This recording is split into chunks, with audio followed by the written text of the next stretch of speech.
ఎల్లమ్మ మాయమ చేశారు నిలబడ్డ చెట్టు నిలబడ్డ అట్టే ఉంటూ ఉన్నాయి ఇలా అటువంటి కనుకనేమి అందలార జీవక దెబ్బల పాలు చేసి అందల నా మయము నా వాద్యము విసనది ఎరకలేశం కట్టుకున్నది మధ్య గొప్ప పెట్టుకొని ఎల్లమ్మ సూర్య ముస్తారు అటువంటి కనుకనేమి మోకు చేత పట్టుకొని తాడి చెట్టు ఎక్కాలే కళ్ళు గీయాలే తాడి చెట్టు ఎక్కి దిగినాక ఎల్లమ్మ పేరు మీద 7 బిందుల సాగ పెట్టాలే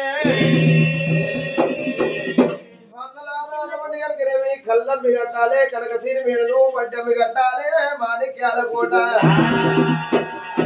ఒరి ముద్దల కళ్ళుంటే మొక్కల మటుకు వన్నది నేనకి ఎల్లమ్మ అటువంటి అందుకనేమి అన్నదా అటువంటి కనుక అన్నిటికి ఇంపు ఉంది కానీ నీ కళ్ళు కింపు లేదన్నది ఎల్లమ్మ ఈగలు దోమలు పడ్డా కానీ కళ్ళు లోపల పురుగులు పడ్డా కానీ అటువంటి కనుక కళ్ళు కింపు లేదు అన్నలారా